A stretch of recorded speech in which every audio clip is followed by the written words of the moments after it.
जी दुआ कावड़ वारी दुआ बैतुल्लाह जी दुआ में पढ़ाए सुबह साहब में पाण ॿुधायो मां ॾाढो हरकती हुयुमि नंढे लाइ हिकिड़े दफ़े महिमान असां वटि आया पोइ अमड़ साइण हुन लाइ भाॼी कई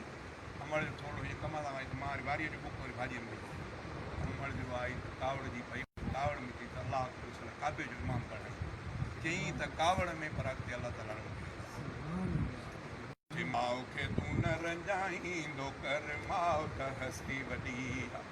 कख बि न सहंदी तो ते हूअ साहु बि घोर कंदी आहे माउ खे तूं न रंजाईंदो कर माउ त हस्ती वॾी तुंहिंजो ॿुधो अथई तुंहिंजो ॿुधो अथई कोई विड़ियो अथसि ऐं पिण शायदि धकु लॻो अथसि बचा बचा कंदी डुकंदी किरंदी तोॾे पुगी आहे बचा बचा कंदी डुकंदी तोॾे पुगी आहे माउ खे रंजाईंदो कर माउ त हस्ती वॾी आहे कख बि न सहंदी तो ते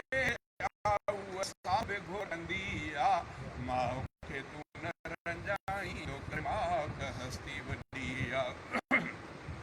पाले न पाए तोखे वॾो कई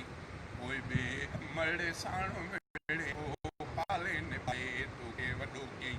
पोइ बि अमड़ साण मिड़े थो माउ रंजाए ॼण त तुंहिंजी क़यामत क़बर किनी आहे माउ खे तूं न रंजाईंदो कर माउ त हस्ती वॾी आहे कख बि न सहंदी तो ते हूअ साहु बि घोर कंदी आहे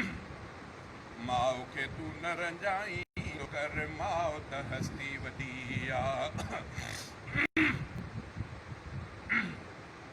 कदुरु अमड़ जो तिन खां पुछ तूं नंढे जिन जी माउ मरी वई कदुरु अमड़ जो तिन खां पुछ तूं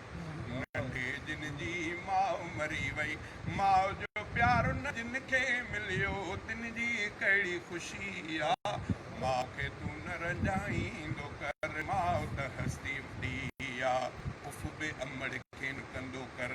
ख़िदमत अमड़ जी कंदो कर उफ़ बि अमड़ खे न कंदो कर ख़िदमत अमड़ जी तूं कंदो कर छो माउ जे क़दमनि तां जन्नत रखी आहे माउ खे तूं न रंजाईंदो कर माउ वॾी आहे गुलरा हफ़ीज़ा भागनि वारो